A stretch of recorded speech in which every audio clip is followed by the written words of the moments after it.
Oke, selamat lagi. Assalamualaikum warahmatullahi wabarakatuh. Oke, selamat siang. Kita ketemu lagi di sesi kedua di acara seminar sensitif ini. Di acara seminar kedua kita yang akan kita bahas mengenai plagiarisme. Plagiarisme nanti narasumbernya siapa sih? Jadi nanti kita akan bahas yang akan kita kerjakan ketika Anda melakukan atau teman-teman mengerjakan KP atau skripsi. Dan sebelum kita mulai, kita berdoa lagi. Semoga dibukakan pori-pori kecerdasan otak kita dan diberikan ilmu yang bermanfaat di dunia wal akhirah. Berdoa dimulai.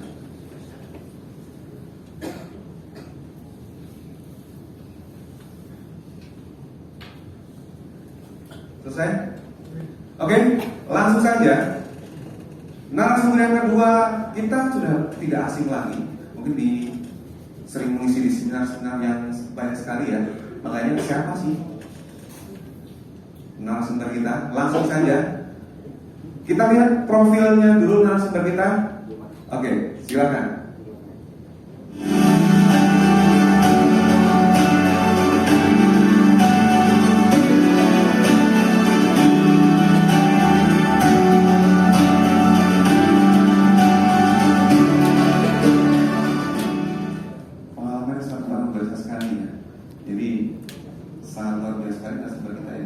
Langsung saja kita sambut narasumber kedua, Bapak Rahmat Destriana M.Com.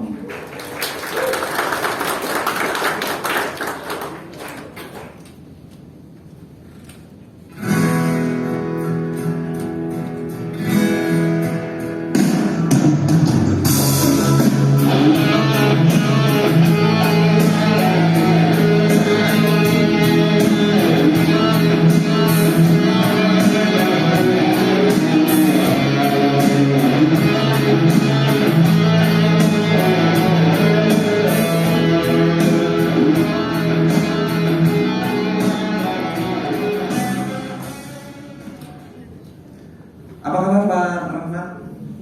Alhamdulillah sehat, terlebih. Oke, kita sudah dari tadi ya Pak. Yang tadi yang pertama itu ada sesi buat metodologi. Yang kedua ini berkaitan dengan plagiarisme ya. Jadi karena memang di tugas akhir atau skripsi itu sekarang itu sangat ketat sekali berkaitan dengan plagiarisme ya. Betul sekali.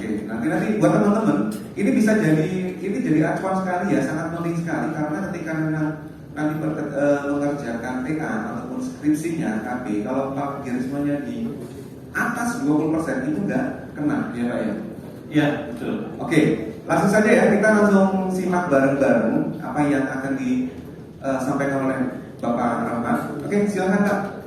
Baik, terima kasih sebelumnya Pak Pros kita, Pak Lutfi yang luar biasa ya. Dan izin juga kepada teman-teman dosen dan juga teman-teman mahasiswa sekalian. Oke, ini kita santai aja ya. Jadi jangan terlalu tegang, gitu ya. Nanti di sesi akhir mungkin ada pertanyaan-pertanyaan ya Pak. Iya, ada sesi jawab. Saya yakin juga sebenarnya teman-teman ini semester 5 kan ya? Oh 6 ya, berarti sebentar lagi apa? KP, gitu kan? Nah, terus hubungannya apa nih dengan materi kita hari ini, terutama di sesi 2, gitu ya. Jadi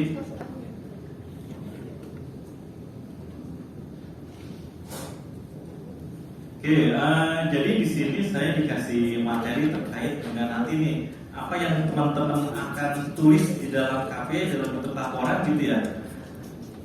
Itu bagaimana kita mensiasatinya supaya tidak terkena yang namanya plagiarisme.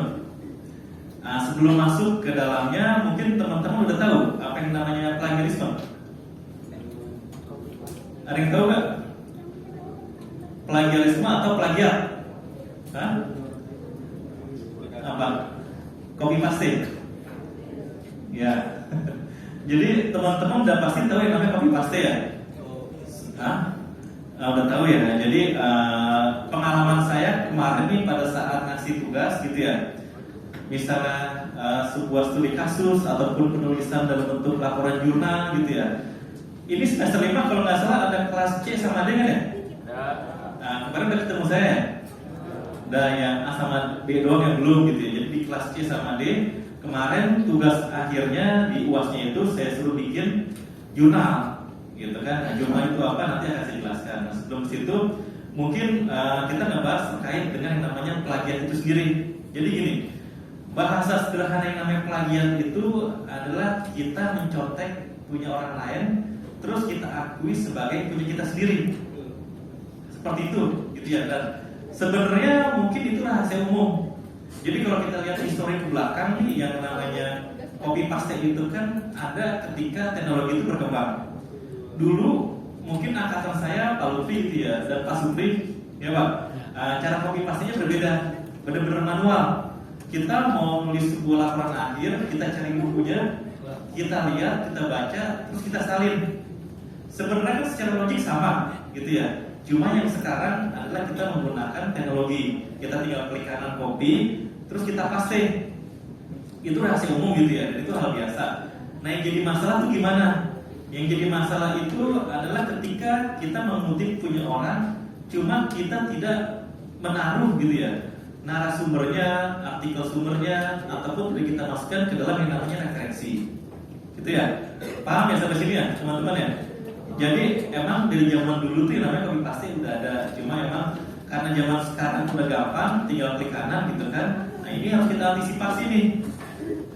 Terus yang kedua gitu ya, terkait dengan plagiat ini tadi seperti yang dibicarakan sama Pak Rektor gitu ya. Jadi tujuan akhir kalian kan nanti skripsi nih, menjadi seorang sarjana komputer gitu ya.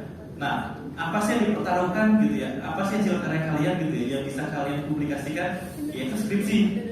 Nah, di UMT itu kita udah punya yang namanya repository gitu ya. Repository itu apa sih? Repository ini adalah sebuah website yang dimana di dalamnya itu adalah kumpulan dari hasil karya skripsi ataupun tesis seluruh mahasiswa UMT. Alhamdulillah gitu ya, mahasiswa Prodi Teknik Informatika itu yang paling banyak yang sudah kita publikasikan di repository. Nah, cuma perlu diingat nih, sejauh ini yang udah kita upload ke dalam repository itu adalah yang persentasenya plagiatnya itu maksimal 20%. Nah, terus hitungannya gimana sih Pak? Gitu ya, nilai maksimalnya. Jadi menurut standar internasional sebenarnya 25% gitu ya di dunia akademisi. Nah, nanti di akhir sesi ini saya akan jelaskan bagaimana kita membuat sebuah artikel ini supaya tidak terkena yang namanya plagiat. Seperti itu, gitu ya. Jadi itu pembukaan dari saya, Pak Lutfi kurang lebih. Gitu. Ya. Oke, sangat menarik sekali ya. Makanya ini sangat penting sekali dari pembuatan nanti KPA transkripsi. Sangat berhati-hati karena memang tidak dipungkiri ya Pak ya. Biasanya orang kualitasnya, biasanya teman-teman ini kalau kita mengerjakan KPA transkripsi kan kualitasnya dari yang sebelumnya. Ya. Nah, kalau dilihat dari plagiarisme itu sendiri, yang terjadi, kenapa sih orang bisa melakukan banyak plagiarisme atau copy paste gitu tadi? Ya, betul. Jadi sudah selesai belum Pak? Sudah. Oke, jadi mohon maaf saya potong dulu ya Pak. Jadi emang kalau kita ngomongin alasan kenapa gitu ya, ini kalau misalnya kita analogikan teman-teman itu yang di UMT ini kan udah pada kerja ya sebagian ya, gitu ya. Jadi mungkin ada shift 1, shift 2 dan segala macam itu. Nah, emang salah satu caranya gitu ya, salah satu kendala kenapa orang terkena plagiat ini ada 2 poin. Ada yang disengaja, ada yang tidak Pak. Seperti itu gitu ya. Saya yakin kebanyakan di sini pun tidak sengaja, gitu ya. Tidak sengaja karena tidak tahu juga, gitu kan. Nah, inilah alasan kita kenapa membahas plagiat di sesi kedua ini gitu ya. Jadi yang saya maksud tidak sengaja ini adalah mungkin teman-teman berpikir kalau misalnya kita melakukan sebuah copy paste gitu ya, terus kita langsung posting segala macam, mungkin itu dipikir hal yang kurang seperti itu. Nah, yang jadi kendalanya gini, kalau teman-teman mengutip dari orang lain gitu ya, meskipun sudah menaruhkan sumbernya gitu kan, nanti by system pun mereka punya pengecekannya tuh gitu. Jadi emang kadang kita nggak tahu gitu ya, ternyata plagiat ini bukan serta-merta cuma nyantumin yang namanya narasumber ataupun referensi. Nah, kita tetap nanti sebagai orang IT gitu ya, kita harus tahu toolsnya juga nih. Jadi ada istilah yang namanya parafrase, gitu ya Pak ya. Nah, parafrase ini adalah konsep bagaimana kita mengacak-acak ataupun memodifikasi yang namanya sebuah kalimat, kurang lebih seperti itu. Nah, itu yang tidak sengaja tuh. Nah, yang membuat sengaja itu biasa Pak, biasanya karena waktunya mepet gitu ya. Terus karena sudah tahu gitu kan, mereka tetap melakukan dengan asumsi mungkin nggak akan dicek dan segala macam. Seperti itu kurang lebih. Berarti ada ibaratnya ketika mungkin teman-teman nanti ada konflik, ada tipenya nggak Pak? Plagiarisme seperti apa? Ya. Bisa jadi kan ruang lingkupnya juga akan terbatas ya. Ya. Nah, kira-kira jadi teman-teman di sini masih nanti apa yang harus dilakukan ketika ada beberapa titik tertentu itu yang muncul dan mereka harus bagaimana sih sebenarnya kan gitu? Ya. Oke, jadi untuk tipe-tipenya sendiri bisa dilihat di slide ya kalau teman-teman kelihatan. Jadi ada yang dinamakan word per word plagiarism gitu ya. Jadi penggunaan kata per kata nih. Ini sebenarnya nggak ekstrim gitu ya. Ini nanti bisa saya tunjukkan seperti apa poinnya gitu kan. Terus yang kedua ada yang plagiarism of source. Jadi dia tidak menyantumkan nama narasumbernya gitu. Terus ada juga yang author. Author ini mengakui gitu. Jadi kayak teman-teman nih biasanya buka IG gitu ya. Di IG itu kan sering ada yang namanya quote dan segala macam tuh menurut siapa-siapa gitu ya. Terus kita screenshot nih. Kita screenshot terus kita taruh di postingan kita tanpa menampilkan secara utuh gitu. Mungkin nama penciptanya dipotong gitu ya. Nah, itu bisa tuh dimasukkan ke dalam yang namanya plagiarism of author seperti itu. Terus ada bahkan yang namanya self plagiat gitu ya. Jadi plagiat hasil karya kita sendiri. Kalau yang ini sebenarnya skupnya agak luas ya teman-teman ya, terutama buat dosen gitu ya. Jadi kalau teman-teman mungkin gini, saya sering ada kejadian gitu ya. Misalnya saya mengajar mata kuliah web lanjut, gitu kan. Saya ngasih tugas nih, gitu ya. Terus mahasiswa ini ngumpulin ternyata punya dia yang lalu. Yang lalu ini seperti apa? Dia pernah dapat mata kuliah yang mirip, gitu ya. Misalnya PBO segala macam, gitu kan. Terus dia udah ngumpulin, udah punya hasil karya, kita istilahnya gitu ya. Terus diakui lagi di mata kuliah yang lain. Nah, itu bisa kena juga sebenarnya. Jadi yang namanya otentik dari sebuah karya ilmiah itu emang harus dipertanggungjawabkan. Gitu. Dan yang yang terakhir ini mungkin agak lebih ekstrim nih. Jadi ada yang plagiat ini lebih ke arah ide, plagiarism of idea, gitu ya. Jadi ide pun sebenarnya bisa Pak dijadikan plagiat, gitu ya. Jadi yang namanya ide ini sebenarnya kan sebuah konsep sesuatu yang original. Nah, contohnya gini, misalnya kita lagi diskusi, gitu ya. Terus ternyata Pak Lutfi punya sebuah produk nih, anggapannya resep makanan, gitu kan. Resep makanan ini Pak Lutfi utarakan di depan forum, terus tiba-tiba ada orang lain yang mengklaim. Nah, itu pun bisa juga kena plagiat, selama resep itu belum dihak ciptakan. Seperti itu. Makanya nanti yang namanya plagiat ini emang salah satu caranya adalah kita harus mendaftarkan ke Departemen Hak Cipta. Seperti itu supaya kita bisa admit kalau ini adalah produk kita. Seperti itu. Berarti setiap karya itu harus didaftarkan. Betul. Nah, tadi ketika seandainya program ide itu atau hak cipta tadi belum didaftarkan, apa kita bisa melakukan atau belum itu? Tuh, nah itu agak sulit sebenarnya. Jadi teman-teman mungkin pernah nonton film ya, yang tentang salah satu sosmed, gitu ya. Dulu namanya kalau nggak salah filmnya The Facebook, gitu ya. Udah ada yang nonton belum? Nah, itu yang namanya siapa pendirinya Facebook? Mark Zuckerberg, gitu ya. Ini saya story-nya juga berdasarkan film, sebenarnya gitu ya. Saya cuma menyampaikan aja, gitu kan. Jadi di film itu sebenarnya si Mark itu mengambil ide dari orang lain. Garis besar seperti itu.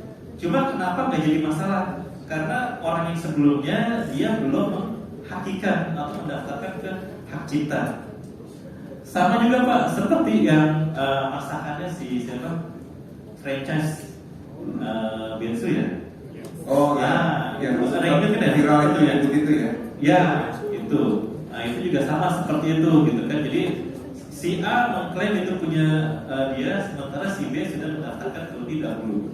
Nah, konsep plagiat itu seperti itu sebenarnya. Sama seperti teman-teman nih yang punya karya ilmiah skripsi nanti gitu ya.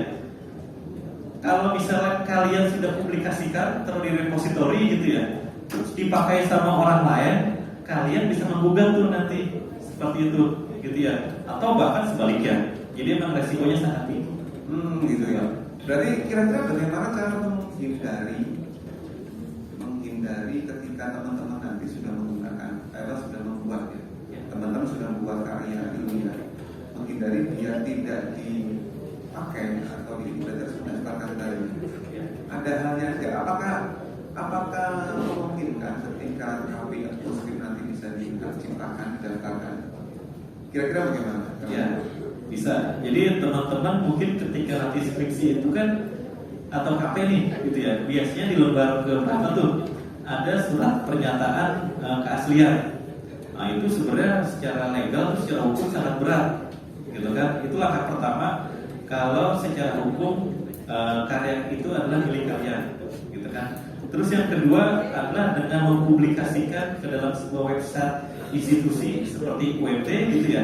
Itu pun sudah dianggap sebagai sebuah karya ilmiah yang kita miliki secara sah.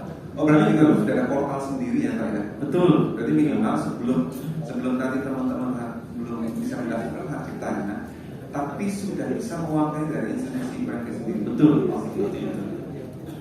Jadi buat teman-teman yang tidak harus mengurus hak cipta bisa langsung nanti bisa dipublish di jurnal UMT, itu sudah terindeks. Indeksnya sudah mempunyai hak gitu ya kayak. Betul sekali. Tanpa hak cipta itu yang didaftarkan ke Menhub gitu ya. Iya, karena nanti di website itu Pak data-data teman ini sebenarnya akan sinkronisasi ke PDDikti. Jadi nanti kalian sebagai mahasiswa tuh akan ada namanya di PDDikti gitu ya. Jadi udah pasti aman seperti itu. Berarti teman-teman nanti ketika mau menggunakan itu kan jangan sampai kita menjadi plagiarisme pengeditan. Caranya bagaimana sih Pak biar nanti teman-teman ini ketika bikin kapit atau skripsinya, cara mengutipnya biar tidak jadi plagiat. Kira-kira bagaimana? Ya, oke. Di slide ini mungkin ada ya contoh-contohnya terkait dengan yang namanya mengutip. Teman-teman sendiri sebenarnya mengutip ini ada dua model gitu ya. Ada kutipan langsung dan ada kutipan tidak langsung. Nah, bedanya di mana? Kalau kutipan langsung, contohnya seperti yang di layar, gitu ya. Kalau kelihatan gitu. Nah, dan kelihatan ya.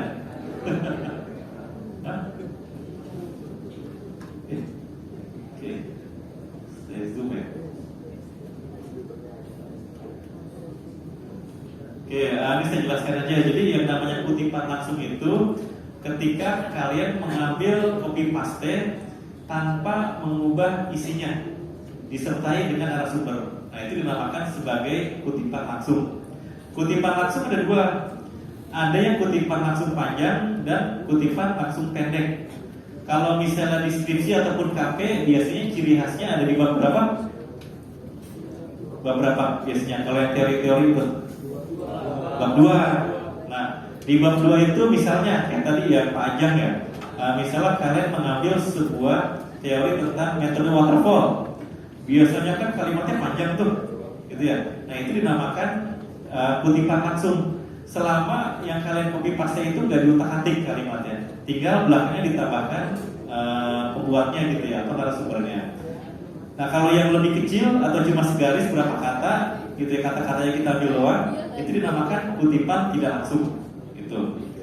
Nah yang kedua, kutipan langsung pendek. Nah kalau kutipan yang tidak langsung itu adalah kalau teman-teman di bab 2 misalnya mengambil copy paste sebuah metode, kalian copy, kalian paste, terus kalian menjelaskannya menurut bahasa kalian sendiri, itu pun boleh. Dan itu yang lebih baik seperti itu, gitu ya. Jadi jangan kalau kita mengutip, kita kutip apa adanya. itu kurang bagus gitu ya, artinya secara kreativitas kurang. Yang baik itu adalah kita mengutip, cuma kita mentranslate dengan bahasa kita dengan syarat tidak merubah maknanya, gitu ya. Nah itulah yang dinamakan sebagai parafrase. Nah nanti parafrase itu sendiri sebenarnya ada toolsnya. Jadi selama ini kan kalian berpikir ya, Pak, kalau misalnya saya mengubah-ubah gitu ya, misalnya 10 lembar, pusing juga Pak, gitu ya. Kan mengubah-ubah kalimat itu capek, gitu ya. Nah kita sebenarnya ada toolsnya juga dan itu free juga, itu banyak seperti itu gitu ya. Nah, nanti di akhir mungkin saya akan tunjukkan caranya seperti itu. Gitu ya. Jadi buat teman-teman nih, tolong nanti diperhatikan ya, karena ini sangat krusial sekali ya. Karena ketika nanti pas pada saat bikin kami nggak tepat kena plagiarisme tadi, itu nggak bakal bisa masuk lagi ya, bisa diakuin gitu ya. Iya. Nah, Terus tambahan juga nih buat teman-teman gitu ya. Jadi kalau tadi kan sempat dikatakan 20 berapa? Mereka 70 ya? sekitar 60% ya? Iya. Kalau dari prodi TI sendiri sih sebenarnya kita mengharapkan 25% nanti kalian saya yakin juga pada bisa. Karena kakak kelas kalian tuh yang semester 7 kemarin pengalaman saya tuh Pak udah saya paksakan gitu ya. Mereka bisa sampai ke 20% gitu kan. Nah, yang mungkin karena ketidaktahuan kita aja gitu ya. Sebenarnya kita berpikir sulit sekali. Nah, nanti ketika saya tunjukkan sih insya Allah itu sangat gampang sekali gitu kan. Artinya sebenarnya kita perlu tektokan juga Pak. Jadi teman-teman nanti juga nggak bekerja sendirian nih. Nanti kan ketika KP ataupun skripsi punya dosen apa? Pembimbing ya? Nanti dosen pembimbing itu biasanya dapat akun Pak, akun Turnitin gitu ya. Nanti mahasiswa misalnya udah selesai bab 1, nanti minta tolong cekin aja ke dosennya. Nanti dosennya akan ngecek, terus balikin lagi ke teman-teman. Nanti teman-teman akan dapat catatan tuh, oh yang kena plagiat tuh di page berapa gitu ya. Habis itu tinggal kalian perbaiki. Setelah diperbaiki kasih lagi ke dosen pembimbingnya. Gitu kan sampai nanti mencapai 20%. Jadi berarti minimal 20% itu seandainya dari maksimal ya. Nah. Ibarat dari bab 1 20%, ini bab 2 20%, bab 3 20%, paling nggak seperti sampai bab 5. Betul, cuma sebenarnya sih idealnya gini. Kalau namanya plagiat di bab 2 itu udah wajar kedeteksi, gitu ya. Yang nggak wajar itu kalau udah masuk ke bab 1, 3 sama 4. Betul, karena kenapa seperti itu gitu ya. Kan nanti teman-teman kalau teori itu banyak gitu ya. Cuma ketika mengolah data hasilnya itu nggak mungkin sama tuh. Jadi sebenarnya nanti gini, ciri-cirinya dosen bisa tahu gitu ya. Mahasiswa ini copy paste 100% apa enggak gitu ya. Dari tadi pengecekan kalau sampai di bab 4-nya ini plagiat gitu kan. Nah, itu udah pasti punya orang seperti itu. Karena nggak mungkin, apalagi kita orang IT, di bab 4 nanti teman-teman menggunakan UML gitu ya, yang minggu depan itu isinya logik semua. Yang namanya logik eksak gitu ya, hitungan itu pasti beda, entah beda hasil ataupun beda rumusnya gitu kan. Nah kurang lebih seperti itu Pak. Jadi kalau dari sisi pengalaman nih Pak, dari sisi pengalaman yang sudah berjalan mungkin di kakak kelas ya, maksudnya di semester yang sudah, lebih banyaknya kenanya dari sisi apa? Dan bagaimana ibaratnya yang kena di mana ibaratnya yang kena plagiarisme itu dari bab beberapa aja sih? Ya. Oke, jadi kebanyakan di bab 2 sebenarnya Pak. Bab 2 itu. Bab Berarti 2 maksimal apakah 20% itu di bab 2 saja atau di bab 3 atau bab 4-nya? Iya. Kira-kira banyaknya di mana? Ya, betul. Jadi pertanyaannya mungkin teman-teman bingung gitu ya. Kalau misalnya di bab 2-nya aja 20% ditambah nanti bab lainnya gitu, itu pasti bertambah. Nah, cuma yang perlu teman-teman perhatikan ada tingkat toleransi dan nilai maksimal yang namanya plagiat, yaitu di angka 20 sampai 25. Gitu ya. Jadi kalau teman-teman bisa memaksimalkan di bab 2 itu 20% gitu ya. Sisanya ada sedikit-sedikit, saya yakin itu cuma 25%. Nah, triknya seperti itu. Gitu ya. Jadi nggak usah khawatir gitu kan, karena emang bab 2 itu kalau misalnya ada sedikit banyak gitu ya, itu hal yang lumrah seperti itu. Jadi masih ada masalah ya. Ya. Jadi saya masih berpikir gini, ketika nanti teman-teman nih jadi parafrase tadi ya. Parafrase itu kan tidak mengubah esensinya, tapi Ya, dengan betul. kata-kata yang lain, kan gitu. Ya, Nah, berarti dengan kata lain, teman-teman bisa mendefinisikan hal itu atau ibaratnya contohnya sistem itu seperti apa sih? Mereka bisa memberikan keterangan atau penjelasan sesuai dengan bahasa mereka sendiri gitu ya. ya, betul sekali. Harus ada tanda kutipnya juga nggak? Menurut sekian atau menurut kita sebagai ibarat menurut teman-teman sebagai diri personal sendiri atau tetap harus mengutip sumbernya? Harus mengutip sumbernya, Pak. Hmm. Seperti itu, karena kan sebenarnya ketika kita mengutip punya orang, kita cuma mentranslate gitu ya, atau jadi gini, salah satu tujuan kita memberikan kutipan itu ada dua. Yang pertama adalah memperkuat data. Jadi kita punya penelitian nih teman-teman, misalnya nanti skripsinya judulnya itu rancang bangun sistem informasi perpustakaan, gitu ya. Ketika teman-teman merancang nih menggunakan metode, teman-teman nih sah-sah aja kalau mengambil referensi dari punya kakak kelas ataupun kampus lain gitu ya, dengan judul yang sama. Artinya apa?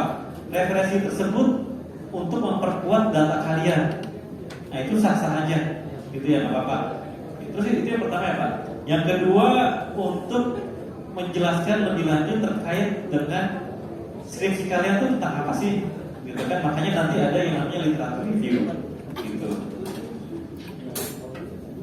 Kira-kira kalau seandainya ada nggak Pak sanksi? Sanksinya ada ketika saya nanti mahasiswa, apalagi seandainya di kampus nih ya. Di kampus ini kan mungkin teman-teman masih belum tahu ketika seandainya ketahuan ada plagiarisme atau dari kira-kira ada nggak? Mungkin dari sisi undang-undang sendiri ataupun dari sisi kampus punya kebijakan sendiri gitu ya. Oke, ada ya. Jadi teman-teman bisa lihat di sini nih. Kalau misalnya kita lihat, sebenarnya sanksinya lumayan ya. Itu bisa denda sampai 200 juta rupiah, gitu ya. Jadi emang ini gak main-main juga nih. Bahkan waktu itu pernah ada kasus juga, gitu ya. Rektor dari sebuah kampus, gitu kan, ternyata publikasinya itu bermasalah sampai dipertanyakan, seperti itu, gitu ya. Kalau kita di levelnya skripsi dan segalanya gitu ya, level mahasiswa, biasanya nanti urutan sanksinya ada juga nih. Jadi nggak semerta-merta langsung dijudge gitu ya, suruh bayar berapa ratus juta gitu ya, nggak juga. Jadi nanti sanksinya kalau mahasiswa kurang lebih seperti ini. Pertama teguran dulu, gitu kan. Habis itu peringatan tertulis, terus penundaan pemberian sebagian hak mahasiswa, terus bisa jadi pembatalan nilai juga.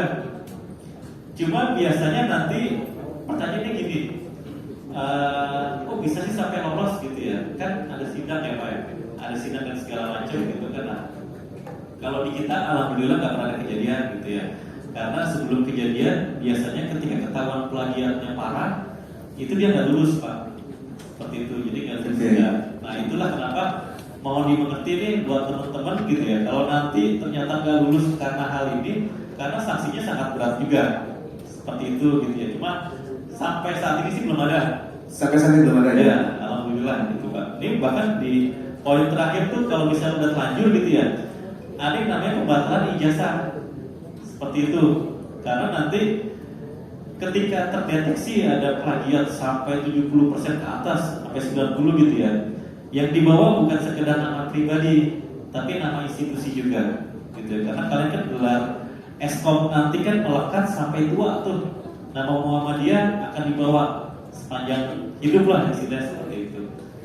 Berarti lumayan ini ya Pak ya, berat ya. Iya, Mungkin lumayan. buat teman-teman ini yang lebih mungkin agak berbeda dengan kelas-kelas yang kemarin ya, karena memang secara tool ataupun secara konsep, secara assessment, review dari sisi tugas akhir dan AP dan skripsi sekarang lebih berat ya, karena bukan cuma dari kampus, kan gitu ya.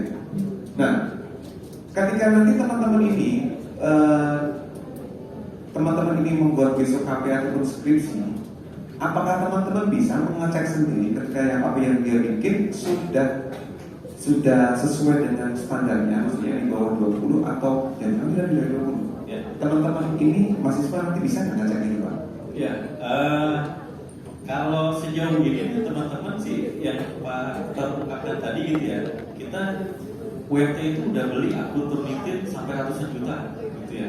Cuma itu license-nya itu cuma punya si lecturer, artinya dosen, dan itu sudah dikirim, boleh di-share sih Pak ke dosen gitu. Jadi teman-teman gak usah khawatir, walaupun kalian gak punya akunnya, tapi nanti bisa minta tolong ke dosen pembimbingan, karena dosen pembimbing dia punya akun untuk mengecek seperti itu gitu ya. Jadi teman-teman yang kemarin saya ajar mungkin udah pernah ya tektokan berapa kali gitu kan, dan itu nanti yang akan kalian lakukan pada saat kalian KP atau skripsi.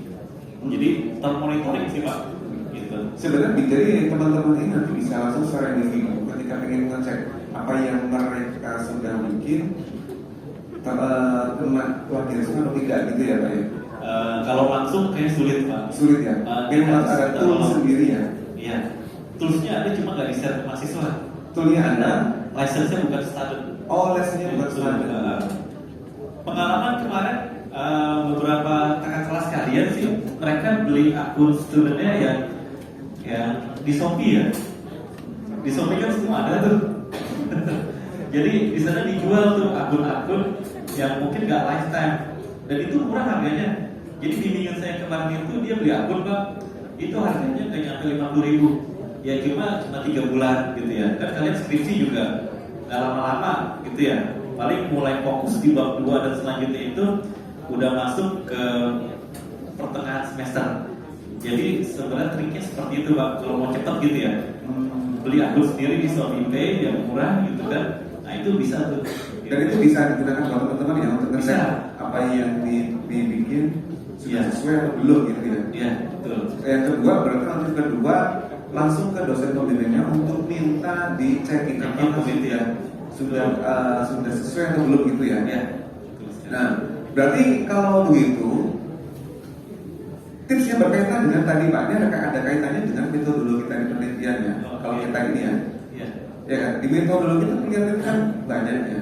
Ada nggak hal-hal tadi yang berkaitan dengan metode tadi yang bisa kita sebutin tanpa kita mendapatkan sanksi tadi, nggak akan plagiarisme? Ya. Teknisnya bagaimana kira-kira Pak? Teknisnya berarti ini harus saya praktekkan. Oh boleh silakan. Boleh. Nah, silakan teman-teman silakan bisa dilihat ya nanti ya di sekarang ini akan dipraktekkan sama Pak Rahmat.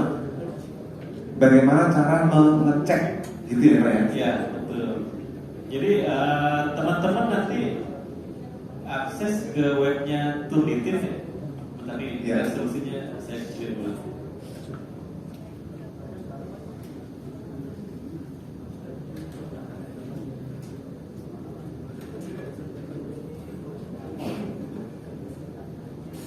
Oke, nanti ini kelihatan ya teman-teman ya. Oke, jadi gini. Tools untuk plagiat ini sebenarnya ada 2 gitu ya. Pertama kan secara alur nih, kalau teman-teman nanti mau bikin laporan, pastikan teman-teman kan ketik dulu gitu ya. Nanti misalnya sampai bab 2, bab 3, terus kalian minta mau ngecekin, kalian kirim aja ke dosennya. Nanti sama dosennya akan dicek gitu kan. Jadi dosen nanti akan login nih ke dalam Turnitin. Nah ini akan saya tunjukin nih. Saya akan tunjukin salah satu hasil dari plagiat.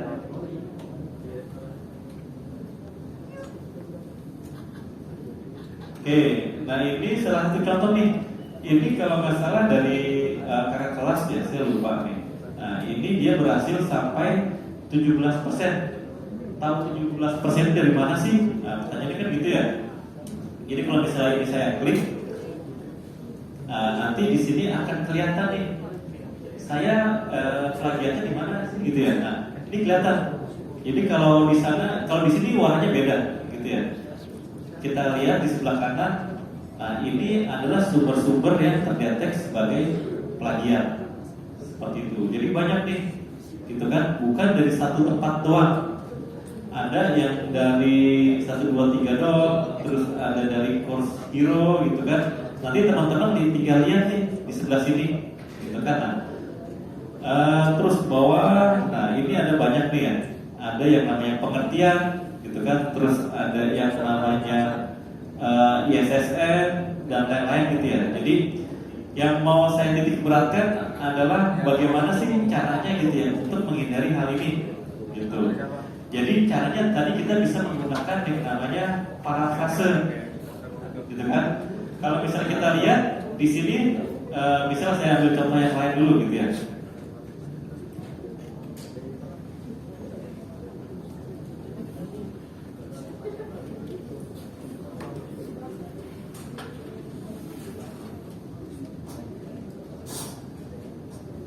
Oke, nah ini banyak nih, ya kan teman-teman lihat nih, ini salah satu tugas ini ya, tugas akhir gitu kan. Nah ini misalnya 25%.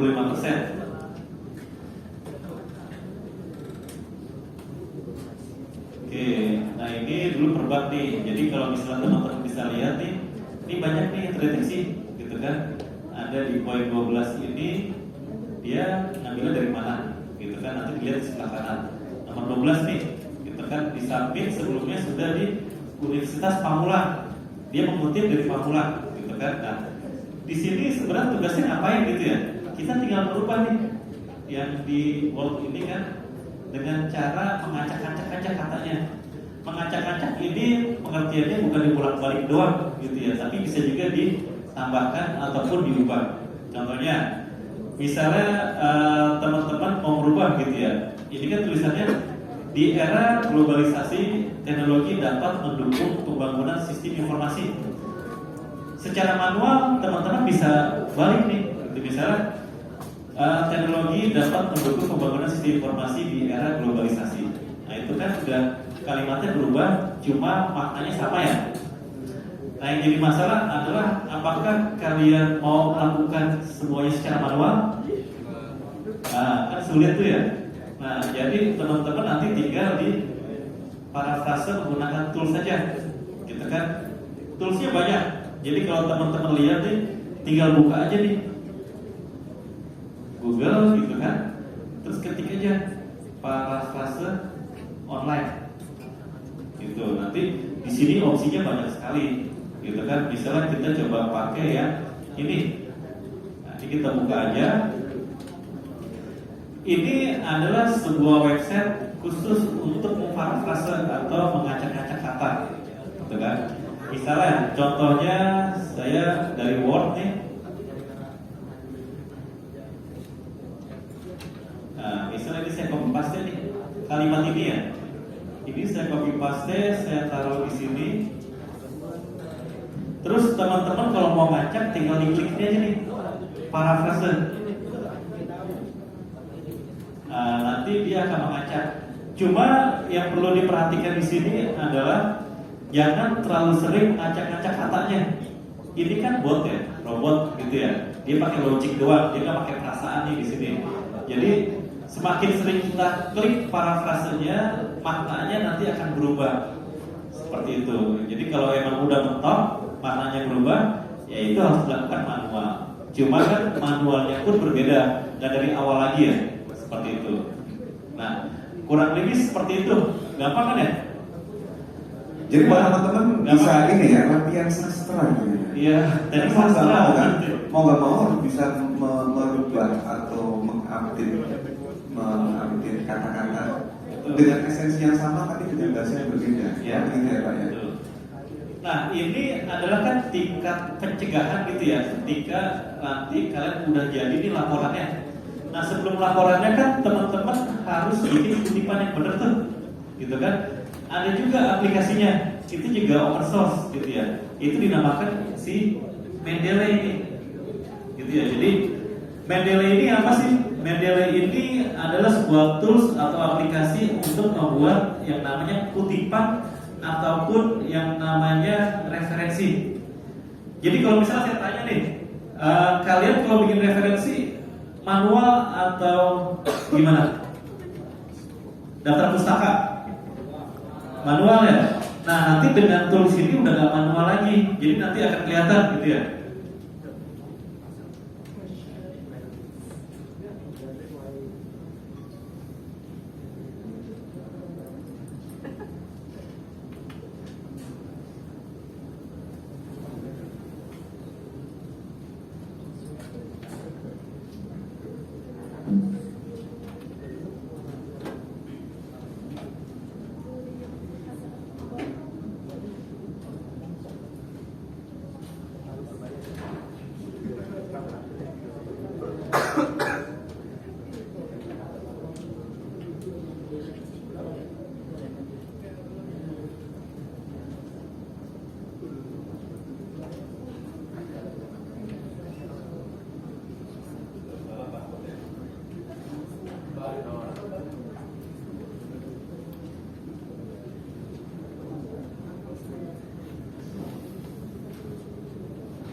Bentar ya. Mendeley Pak. Mendeley. Oh ya, sambil ini ya Pak ya. Ada nggak Pak, ada mungkin nggak teman-teman dulu ada pengalaman mahasiswa itu ya untuk mengacak-acak itu karena cuma ditambahin tanda kutip, spasi atau sama dengan atau spasi banyak yang tanda kutip ada titik gitu. Ada nggak yang seperti itu? Ada. Pakai tanda kutip gitu ya. Tanda kutip. Itu bagaimana? Apakah terdeteksi juga dengan seperti itu? Selama dikasih status narasumber harusnya nanti bisa di-ignore teman-teman. Jadi gini, walaupun misalnya di paper kalian nih gitu ya, setelah dicek ternyata dia masuk ke plagiat, gitu kan, by system. Karena sistem kan robot tuh ya. Cuma kalau kalian penulisan kutipannya udah jelas, udah benar dan ada narasumbernya, itu bisa di-exclude Pak sebenarnya, bisa di-ignore. Jadi harusnya nggak akan jadi masalah seperti itu. Berarti nggak ada masalah ya ketika Nggak itu ada memang masalah. terjadi ya. Nah, Ya. sekarang ada nggak yang mungkin teman-teman biasanya pengalaman sebenarnya yang ngakalin gitu? Kadang di luar ini Ya. mereka tahu ini kira-kira bagaimana itu? Ya, nah benar ini kejadian gitu ya. Jadi waktu itu ada yang ngakalin ya. Nah ini ada dosen yang bersangkutan. Ya. Jadi teman-teman sebenarnya kalau sering buka YouTube ya, IG itu kan banyak yang hack segala macam gitu ya. Sebenarnya dosen itu udah tahu, gitu kan. Jadi ini nggak saya kasih tahu, nanti malah disalahgunakan gitu ya. Jadi emang banyak caranya kita memanipulasi gitu ya, supaya secara plagiat itu turun Pak. Bisa seperti itu. Cuma kadang ini nggak bisa saya sebutkan di sini karena nanti kan nggak semua menyeluruh gitu ya. Tapi nanti disalahgunakan seperti itu. Nah, salah satunya kan tadi bisa mengantisipasi hal tadi ya Pak. Bisa. Makanya ada beberapa tool ini yang bisa digunakan untuk teman-teman kita nanti bikin paket diskusi. Tapi ternyata adanya ya, tapi itu masih bisa terdeteksi di sini gitu ya. Iya. Gitu. Nah, ini teman-teman, ini adalah Mendeley ini adalah tools untuk membuat yang namanya kutipan ataupun referensi, gitu ya. Jadi, bentar, ini coba saya coba. Jadi gini, teman-teman kalau misalnya KP nanti kan pasti daftar pusakanya misalnya ada 10. Kalau zaman dulu nih, zaman saya gitu ya, ketika saya sidang tuh saya harus bawa buku-buku yang saya tulis di daftar pustaka ya Pak. Iya betul. Harus dibawa tuh, karena dulu belum ada digital. Kalau sekarang kan semua pakainya PDF ya, e-book segala macam. Kalian harus nyiapin tuh. Contohnya kayak seperti ini nih. Yang ada di list ini adalah e-book yang nanti akan terdaftar di daftar pustaka di skripsi kalian, gitu kan? Makanya udah nggak manual lagi, dan kita pun bisa ngecek, gitu. Contohnya seperti ini. Ini sebelumnya saya tambahkan misalnya gitu ya. Saya mau menambahkan beberapa buku nih. Saya mau nambahin 6 artikel sebagai referensi saya. Jadi saya nanti kutipnya udah nggak manual lagi, udah otomatis, gitu ya. Nah ini saya add aja semua.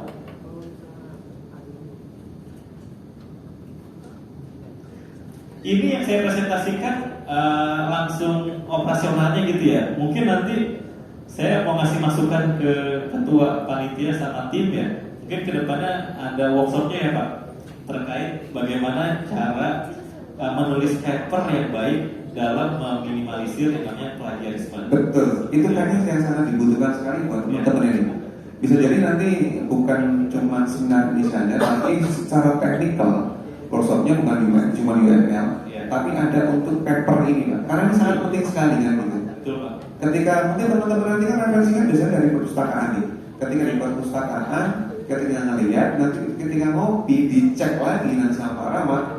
Nah itu kan jadi kendalanya ya Pak ya. Bisa jadi bukan cuma sebulan 2 bulan, jadi kan banyak timeline-nya mundur gitu ya. Nah, yang paling apa ya, yang paling bisa dilakukan untuk saat ini untuk mempercepat ketika teman-teman nanti kerjain KP itu apa Pak kira-kira?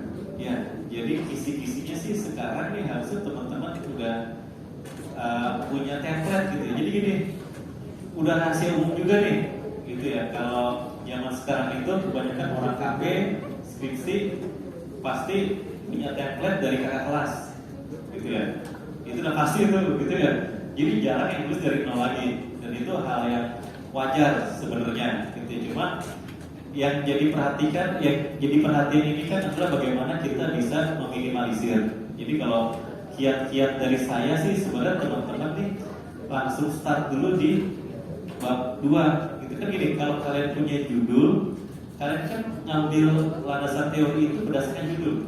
Contoh, misalnya judul kalian itu rancang bangun sistem pendukung keputusan penilaian dosen terbaik.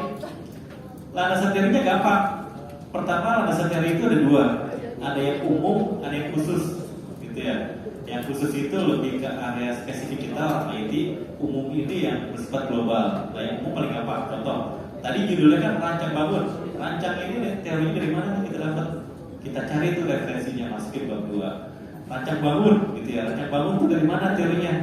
Sistem informasi, penilaian, gitu ya. Terus dosen terbaik. Nah, dosen itu apa? Terbaik itu apa? Jadi setiap kata itu sebenarnya harus memiliki sebuah teori yang nanti kalian masuk di bab 2. Seperti itu gitu ya.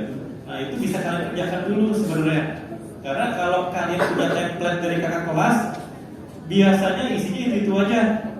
Biasanya nanti akan dikenalin. Dosen-dosen udah tahu tuh polanya, gitu kan? Karena sangat statis seperti itu. Tapi harus ada tulangnya langsung terdeteksi dia, Pak. Ya, betul. Apalagi doang gitu ya. Apalagi kalau misalnya dosen itu kan sama ya Pak. Misal kalian tuh satu hari nih, dosen itu biasanya sidang itu lebih dari 2 orang mahasiswa, bisa 3, 4, 5. Itu kadang yang diuji mahasiswa pertama, kedua, ketiga, bab 2-nya hampir sama semua. Apalagi kalau judulnya mirip-mirip, cuma beda objek doang. Nah, itu udah ketahuan tuh, udah sangat gampang gitu ya. Jadi harus diantisipasi. Nah, ini yang saya mau unjukkan ini adalah bagaimana memasukkan referensi. Jadi ini saya skip instalasinya gitu ya, di YouTube banyak. Nah, di sini tadi kan teman-teman udah saya unjukin buku yang kalian baca sebagai referensi di daftar pustaka skripsi kalian harus dimasukin dulu nih e-booknya di yang namanya Mendeley. Setelah dimasukin, di sini nanti kalian tinggal sinkron aja nih.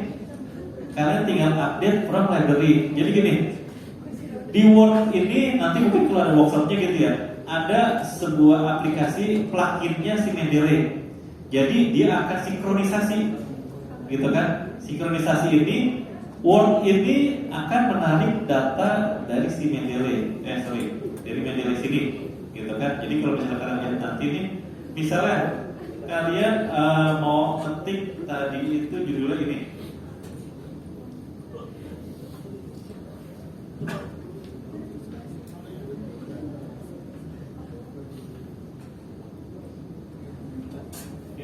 Misalnya kalian ketik ini ya, kalian ketik sampai di sini, terus kalian mau ngambil ini referensi dari mana? Nanti tinggal diklik aja nih citasinya, gitu kan? Nanti akan muncul di sini, gitu kan? Nanti teman-teman tinggal klik di sini, terus mana nih?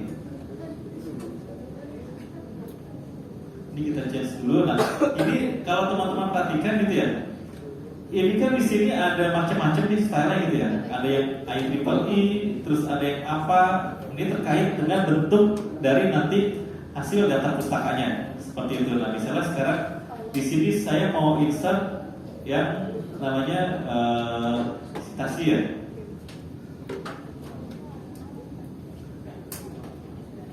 Reference. Nah, di sini saya mau insert yang namanya citasi. Sorry, ini bukan insert ya.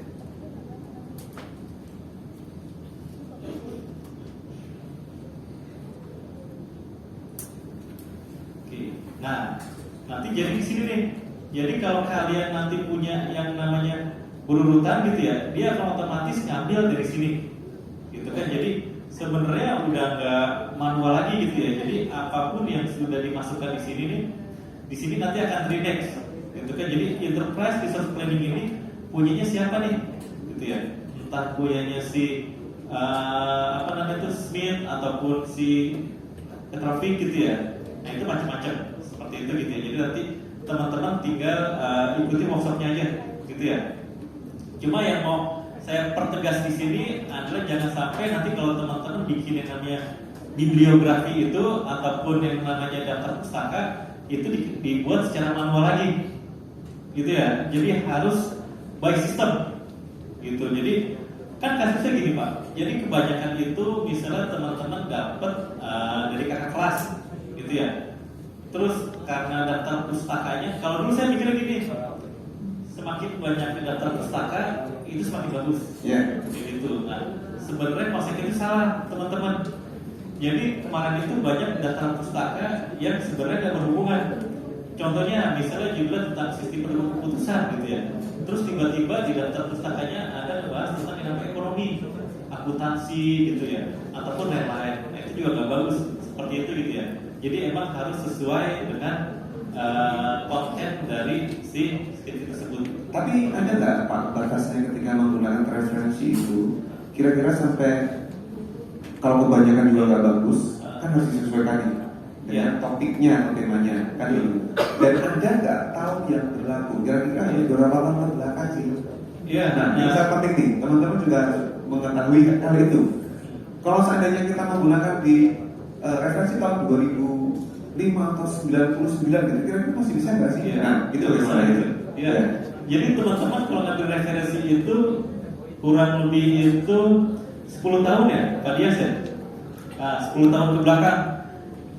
Bahkan sebenarnya dihindari ya. Jadi kalau bisa paling dari tahun 2015 tuh berarti 8 tahun gitu ya. Karena semakin kesini kan sebenarnya yang namanya publikasi, penelitian itu sangat dinamis tuh. Jadi yang 10 tahun ke belakang kita anggap sudah nggak ada pembaruan. Sebenarnya masih valid gitu ya. Cuma untuk pengembangan penelitian lanjutan untuk skripsi diharapkan sih 5-10 tahun terakhir. 5-10 ya. Ya. Dan untuk e-book sendiri nih, mungkin kan ini luar biasa nih teman-teman yang semester 5 ini ketika memang ini diterapkan luar biasa nih. Harus benar-benar banyak baca, banyak-banyak belajar kan gitu ya. Sangat kompleksitinya lumayan. Makanya memang proses ini menurut saya memang penting sekali untuk dilakukan mungkin di Jepang ini. Dan kira-kira dari sisi teman-teman nih kan itu kan banyak yang tidak mengetahui ketika e-book itu digunakan itu bahasa Inggris ya Pak ya. Iya. Nah ketika seandainya yang biasa diambil nih teman-teman ini udah ngambil dari perpustakaan atau tempat tapi tidak ada e-booknya. Nah kira-kira bagaimana baiknya? Ya sebenarnya kayak balik ke zaman dulu ya Pak. Zaman dulu itu kan gak ada e-book tapi ini tetap mencantumkan. Nah itu kalau seperti itu berarti manual teman-teman. Cuma mengikuti kaidah-kaidah yang ada tadi. Contohnya, misalnya kita menggunakan kutipan langsung, ya kita tulis apa adanya tuh, potongan-potongan penggalan terkait dengan yang kita referensi. Nah, di situ jangan lupa kita tuliskan narasumber. Gitu. Atau kalau misalnya kalian gak punya buku gitu ya, terus gak ada e-booknya, minjem buku teman gitu ya, terus kalian tahu pengarangnya, tahu tahunnya, cuma kalian lupa nih seperti apa tulisannya gitu ya. Cuma kalian tahu maksudnya.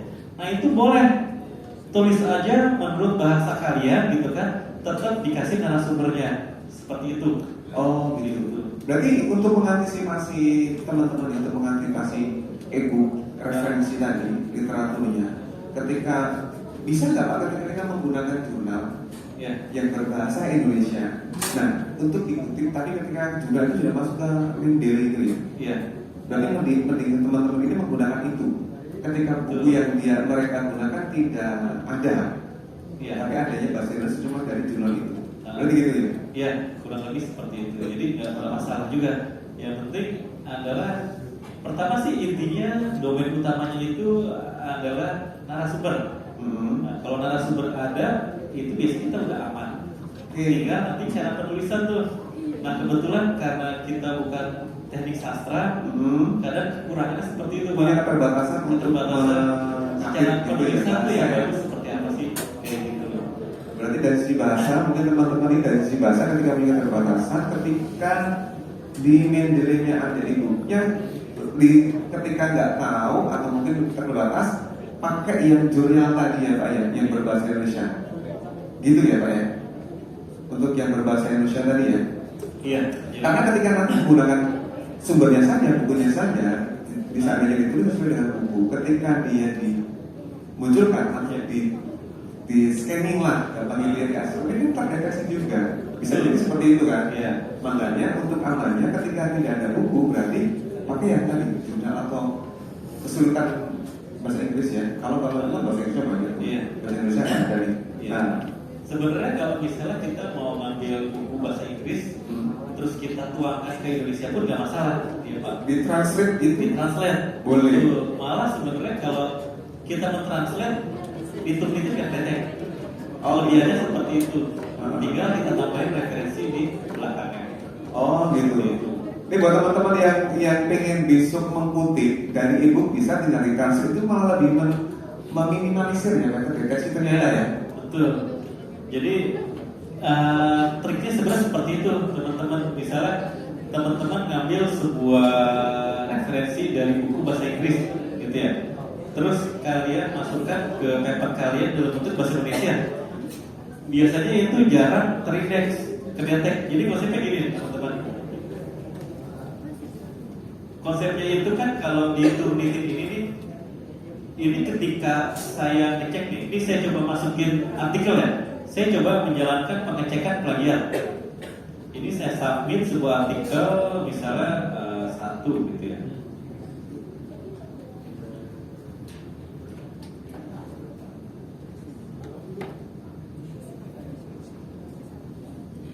Oke, ini ada contoh dari yang kelompok ini, misalnya yang 19% ya, kelompok 6. Nah, ini si Turnitin ini cara kerjanya adalah dia mengupload nih artikelnya, nanti dia akan menganalisis ke seluruh dunia. Kira-kira konten di dalamnya ini ada di mana sih? Gitu, nanti akan terdetek. Kalau ternyata terdetek ada di Upam atau Raharja gitu ya, nanti akan ditunjukin sama dia seperti itu. Nah, jadi kalau teman-teman lihat nih, ketika saya confirm gitu ya. Nah, ini saya langsung nih, saya assignment. Nah, nanti di sini akan muncul nih similarity. Kalau dia lama ngeceknya, indikatornya biasanya plagiatnya tinggi, gitu ya. Kalau ini saya refresh nih, nah ini saya sort dulu by date.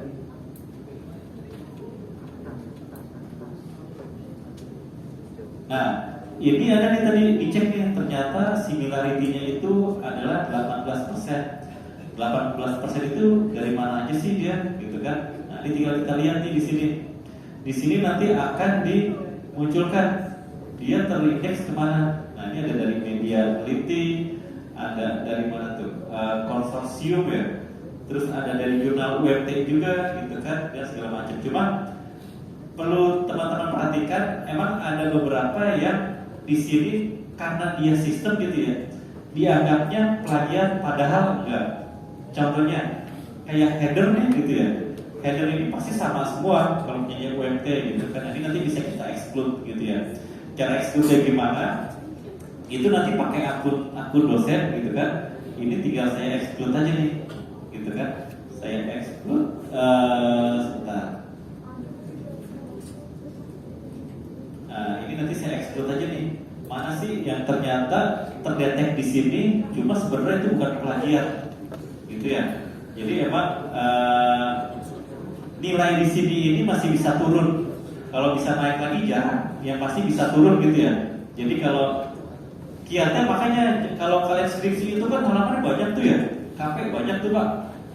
Diusahakan kalau ngasih ke dosen itu per bab, gitu kan, biar apa? Biar enak dosennya ngurangin di exclude, plus sama teman-teman kalau nanti ternyata harus diacak-acak kalimatnya di parafrase, itu pun gak banyak juga. Jadi kiatnya adalah dicicil seperti itu. Luar biasa sekali ya, kayaknya lumayan beban berat buat anda semester 5 ya. Sebenarnya ini malah enak nih teman-teman semester 5, karena gini,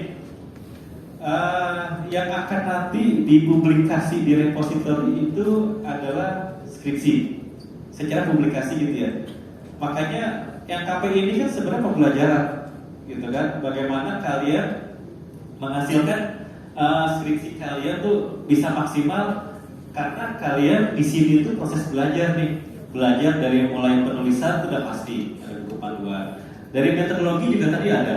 Karena banyak case-nya teman-teman itu yang KP dan skripsi itu dengan judul yang sama. Nah, itu biasanya kalau di luar itu dinamakan penelitian lanjutan. Itu sah-sah aja. Misalnya teman-teman waktu KP judulnya adalah analisis dan perancangan siakat UMT, gitu ya. Itu batasannya sampai perancangan. Kalau kalian nanti skripsi mau dilanjutin sampai development implementasi, nah itu lebih baik lagi, gitu ya. Lebih baik kenapa? Karena kalau di KP sudah dicek turnitinnya kecil, gitu ya, insya Allah nanti pas skripsi bebannya nggak berat, gitu ya. Cuma bukan artinya kalau yang beda judul itu berat juga, gitu ya. Kalau kalian semua melakukan sesuai dengan kaidah-kaidahnya, gitu ya, kalian menggunakan pengutipan, masukin narasumber, referensinya menggunakan tools, gitu ya, insya Allah hasilnya pasti akan cepat juga, gitu ya. Kuncinya cuma satu, dicicil. Jangan tiba-tiba pas udah hari H, gitu ya, pendaftaran langsung nyetor tuh 5 bab. Wah, itu bikin stres gue, stresnya prodi, dosen, dan lain seperti itu. Sebenarnya dari kuncinya ketekunan tadi kan. Makanya akan menjadi beban yang berat ketika mengalahkan kemalasan itu sendiri. Buat saya, Iya, ketika Anda malas, nggak ada masalah. Nah, ini teknik sastra nih Pak. Gitu ya. Iya. Nah, karena berkaitan dengan ketelitian ya. Iya. Nah, mungkin di sini ada teman-teman yang mau menanyakan, ada beberapa pertanyaan. Di mana saya akan buka satu dulu sambil kita berjalan ya. Iya. Ada yang ditanyakan? Satu penanya? Ada atau tidak? Ayo pertanyaan. Nggak ada? Pusing ya? Atau kita yang nanya Pak? Oh, kita yang nanya ya? Atau kita yang nanya nih? Coba kita akan, kalau belum nih, saya masih ada beberapa lagi pertanyaan. Kira-kira jadi gini. Nanti teman-teman ini ketika proses besok kan sudah mulai pendaftaran KP nih, kan gitu. Iya. Jadi kita ketika tadi KP itu tadi yang harus dilakukan itu kan dari bab 2-nya ya, berkaitan kan dengan literaturnya kan gitu. Sama dan di bab 3-nya yang metodologi penelitian. Nah, apakah nanti bisa dibantu mungkin dengan Pak Ahmad pada saat workshop tadi untuk apa yang harus dilakukan dan tips termudahnya, kira-kira gitu kan? Iya. Tipsnya sebenarnya kurang lebih kita bermain tools ya teman-teman ya. Jadi kalau orang IT itu kita harus bisa memaksimalkan kemampuan kita, Pak, gitu ya. Jadi istilahnya sekarang tuh banyak gitu ya tutorial ataupun aplikasi-aplikasi untuk menghindari ataupun melakukan sebuah kutipan-kutipan secara cepat seperti itu, gitu ya. Itu yang pertama. Terus yang kedua ya tadi diusahakan sebenarnya dicicil sih ya. Jadi di mana-mana tuh emang start yang paling susah itu adalah di awal. Jadi kalau teman-teman kagak mulai menulis, jadi makanya sekarang kan yang namanya literasi itu lagi ditingkatkan Pak. Jadi bagaimana kemampuan kita memulai dari awal membaca, menulis gitu kan, itu harus dimunculkan dulu seperti itu. Gitu. Dan kalau mau sebenarnya paling gampang kalian bikin grup kecil gitu ya. Biasanya kan kalau kalian pilih pembimbing tuh kan gak sendiri ya. Biasanya janjian sama teman gitu kan. Nah itu biasanya paling enak kerja secara teamwork seperti itu. Berarti harus tekankan harus dari sisi budaya bacanya itu ya, Pak ya. Betul. Oke, dari budaya baca berarti baru mungkin secara pengutipan dan lain-lain masih bisa dibangun secara otomatis gitu ya. Iya. By system sih bisa dibangun. By system bisa ya. Iya. Oke, berarti untuk awal dari judul apakah sudah bisa dilakukan pengecekan Pak? Ya dari judul sejauh ini teman-teman kalau mau ngecek judul kayaknya di buku panduan ada itu tuh, ada syarat-syaratnya. Kaprodi dan seprodi apa gitu ya. Jadi emang judul-judul kalau bisa ngambil yang agak-agak unik teman-teman. Kalau misalnya teman-teman perhatikan nih judul-judul sekarang kan sangat umum gitu ya. Misalnya sistem informasi tadi perpustakaan, terus sistem informasi absensi gitu ya.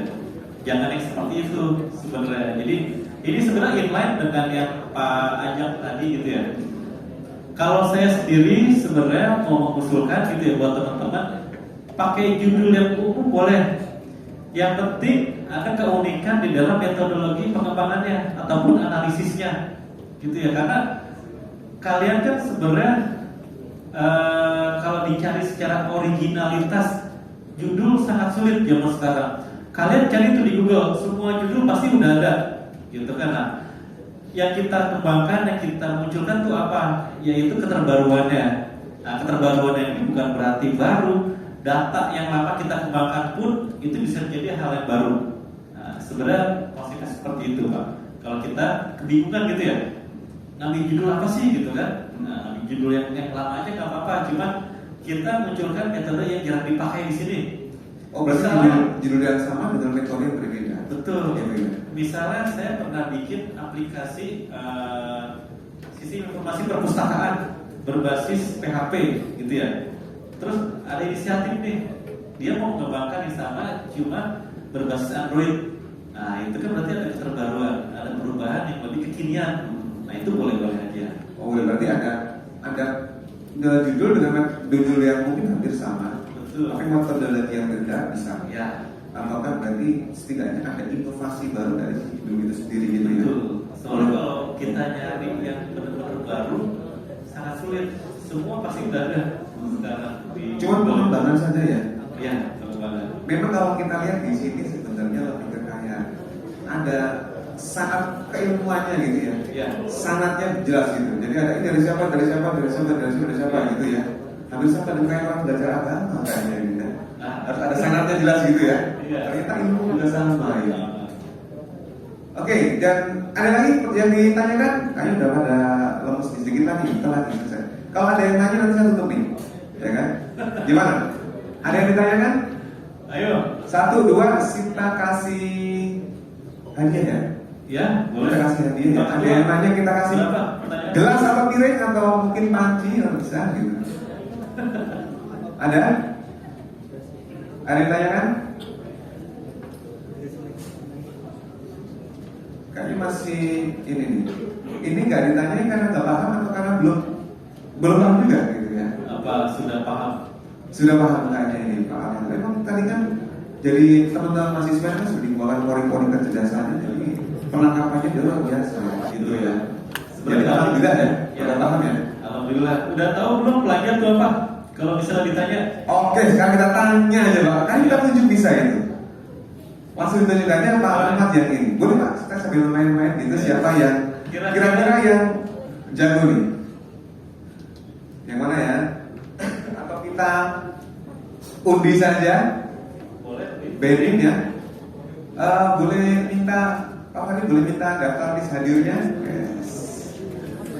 Siap-siap. Karena nggak ada yang nanya ya, jadi biar lebih ini asik gitu. Resiko nih. Resiko gitu ya. ya kan? Semester 5 karena besok sudah mulai sidang KP kan gitu.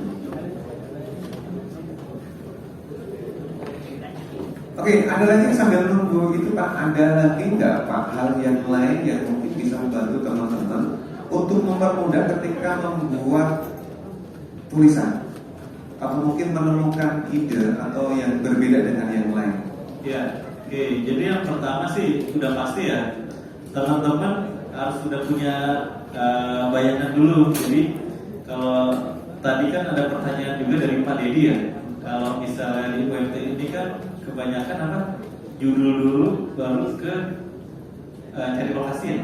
Ya, kembali lokasi perusahaan ya. Lokasi perusahaan dulu baru ke lokasi seperti itu. Jadi sebenarnya teman-teman kalau misalnya mau mulai penulisan terkait dengan karya ilmiah gitu ya, sebenarnya nggak usah nunggu tempat juga gitu ya. Saran saya adalah langsung aja garap kalau udah punya judul seperti itu gitu ya. Karena apa? Karena kalau nanti di tengah jalan ada perubahan, nggak sesulit ketika kita harus memulai dari awal. Contoh, misalnya teman-teman udah punya ide nih, mau bikin sistem pendukung keputusan untuk penilaian karyawan terbaik di kantor, gitu kan? Terus tiba-tiba kalian bingung nih, oh kantornya yang mana gitu ya? Seandainya nanti tengah jalan berubah jalan gitu ya, paling yang berubah ini cuma metode gitu ya. Nah itu pun nggak secara penulisan kalian sudah memulai duluan. Seandainya ada perubahan itu nggak akan signifikan gitu ya. Jadi Kalau pesan saya sih kalian langsung garap aja sekarang apapun judul yang terbesit gitu ya. Mulailah mencoba menulis gitu. Nanti tengah jalan ternyata judulnya berubah, itu pun biasanya kagak akan masuk ke bab 3 gitu ya. Paling sampai di bab 2 berubah, teori gak banyak seperti itu gitu Pak. Oke teman-teman, bisa dipahami ya. Oke, silahkan saya memberikan kesempatan dan waktu buat Pak Rahmat untuk memilih dari NIM dan nama siapa yang akan ditanya. Ini ada door prize ya Pak? Ada door prize-nya.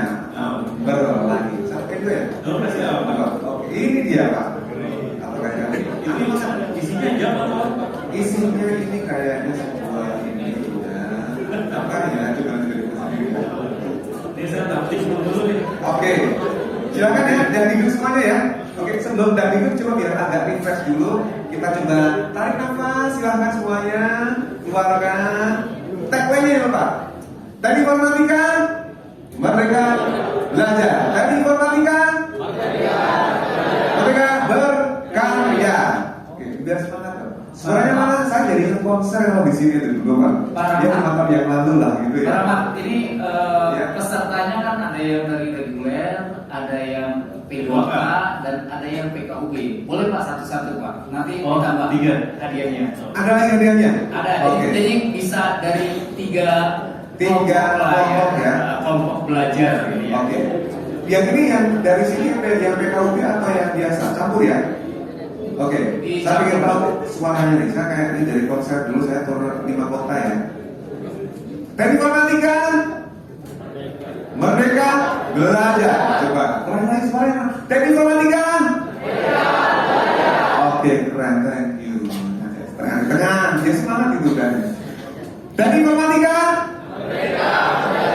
Teknik informatika. Oke, thank you, I love you, bro. Thank you, semangat. Semester 5 belum ketemu dengan saya, nanti semester 6 atau 7 ketemu saya. Siap-siap.